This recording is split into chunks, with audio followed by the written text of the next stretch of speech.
$19,200 US. That is not a lifestyle upgrade. That is not a business investment. That is the price difference between choosing Phuket and choosing Chiang Mai for the exact same quality of life. Most expat budget guides give you a single number for Thailand, around $1,500 a month, sometimes $2,000. They do not tell you that number can mean a penthouse with a rooftop pool in one city or a cramped studio with mold on the ceiling in another.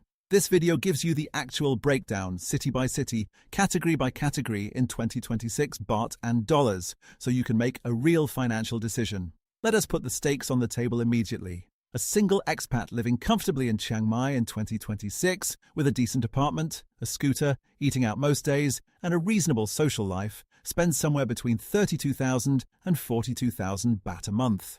That is roughly $900 to $1,170 US. That same lifestyle, comparable apartment quality, comparable social life, comparable comfort level, costs 55 to 65,000 baht a month in mid-zone Bangkok. And if you want beachside Phuket, budget 80 to 90,000 baht at minimum. That Phuket premium over Chiang Mai works out to roughly $19,200 a year, on top of your Chiang Mai spend for living in the same country under the same tax rules on the same visa. That gap is real, and it compounds. If you are budgeting for a move to Thailand right now or reconsidering where you are based, this is the number that should be driving that conversation. Thailand's official consumer price inflation sat at just 1.37% in 2024, one of the lowest rates in Southeast Asia. That headline figure sounds reassuring. It should not. That number is a national average. It includes provinces where nothing much is changing. What it masks is what is happening in the places expats actually live. Phuket has seen rental prices rise an estimated 20 to 35% since 2021.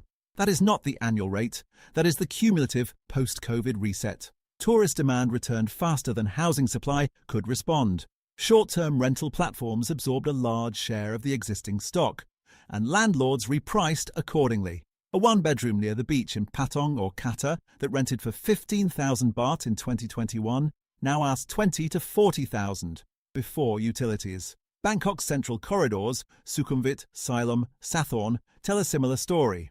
New supply has come online, but so has demand from an expanding digital nomad and expat population. Chiang Mai remains structurally different.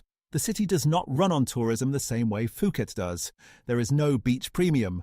A one-bedroom in Niemen or the Old City district runs 10 to 20,000 baht a month. A detached house with a garden in the suburbs, something genuinely difficult to find in Bangkok for under 60,000, goes for 15 to 30,000 baht here. The value proposition is not close.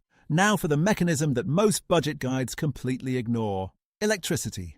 Thailand uses a progressive residential tariff structure. Below 150 kilowatt-hours a month, the rate is relatively affordable. Cross that threshold, and in Thailand's heat, running air conditioning daily will push you well past it, and the per-unit rate jumps significantly. A centrally air-conditioned apartment in Bangkok, used normally through a hot season, will generate an electricity bill of 2,500 to 5,000 baht a month. That is 70 to 140 US every month that the typical expat forum post never mentions. In Phuket, where humidity is higher and cooling runs longer, bills at the top of that range are common. Chiang Mai sits lower. The city is cooler by several degrees, particularly November through February, and many expat-preferred apartments in the Niemen area have reasonable insulation. Monthly bills of 1,000 to 2,000 baht are typical for moderate users. That alone saves you up to 36,000 baht a year versus Bangkok. Food is the other major variable, and unlike rent or electricity, it is almost entirely within your control. A full Thai meal at a street stall or local market costs 40 to 80 baht. A pad Thai from a street cart, 50 to 70 baht. A sit-down Thai restaurant, 150 to 350 baht per person. A Western cafe meal, burger, pasta, anything imported adjacent, runs 250 to 500 baht. An expat eating primarily local food, street stalls, local restaurants, fresh markets, spends 8 to 12,000 baht a month on food. Shift to a predominantly Western diet, and that number climbs to 20,000, potentially higher. The difference is up to 15,000 baht a month. That is 540,000 baht over 3 years, just from what you eat. One more hidden cost worth naming: alcohol. Thailand levies excise duty of up to 54% on imported wine, plus VAT. A mid-range bottle in a supermarket costs 500 to 1200 baht, 3 to 5 times what you would pay in Western Europe or Australia. If you drink regularly, that line item can add 5 to 10,000 baht a month to a budget that looks perfectly reasonable on paper. Here is what those numbers look like assembled into a real budget for a single expat in mid-zone Bangkok. Think On Nut, Chiang Mai or Ratchada, not Sukhumvit. Rent at roughly 17,000 baht. Utilities and internet 3 to 4,000. Food with a mixed diet 15 to 18,000. Transport, mostly BTS and the occasional Grab 4,000.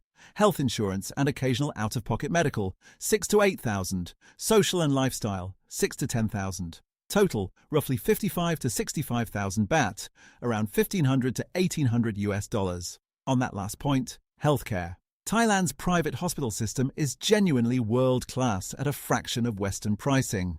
A GP consultation at Bumrungrad or Samitivage runs 500 to 1,500 baht. A full mid-range health check, 3,000 to 8,000 baht out of pocket. The hospitals are real. The prices are real. Healthcare is not a reason to avoid Thailand, but it is a reason to have health insurance because the serious procedures still add up. So what does this mean practically for someone deciding where to base themselves? Chiang Mai is the clear choice if your income is under 3,000 US dollars a month and you want financial breathing room. The cost advantage is structural, not marginal. You are not sacrificing quality of life. You are eliminating the city and tourist premiums that Bangkok and Phuket charge by default. Smart expats on DTV visas who need to stay 180 days or more and want to minimize burn rate increasingly choose Chiang Mai for exactly this reason. Bangkok makes sense if you need urban infrastructure, co-working density, international schools, specialist medical care, frequent flights. The cost is higher, but the city earns it. The key decision within Bangkok is neighborhood. Moving from Sukhumvit to On Nut or Ratchada can save 10 to 15,000 baht a month in rent alone for nearly identical apartment quality. Phuket is a premium you pay for proximity to the beach. If that proximity matters to you financially, if you're running a hospitality business, if you're renting your unit out during peak season, if you simply value it highly, the premium can be justified. If it does not appear on your income or expense calculation, it is hard to defend $2,500 a month over 900. One thing to remember from this, the single highest leverage financial decision you make in Thailand is not which restaurant you eat at or which SIM card you buy. It is which city you choose. That choice alone determines whether your monthly spend is $900 or $2,500. No amount of coffee skipping closes a gap that size. One thing to consider doing, before you commit to a city, spend at least 30 days there on a trial basis and track every bait. The real cost reveals itself in utility bills, grocery runs, and the social habits a city pulls you into. The guides give you averages, your life will give you actuals. If you want city-specific budget templates, visa cost breakdowns, and the financial intelligence that actually moves the needle for expats in Thailand, subscribe to the Bangkok Brief newsletter at thebangkokbrief.com and subscribe to this channel so you catch the next one.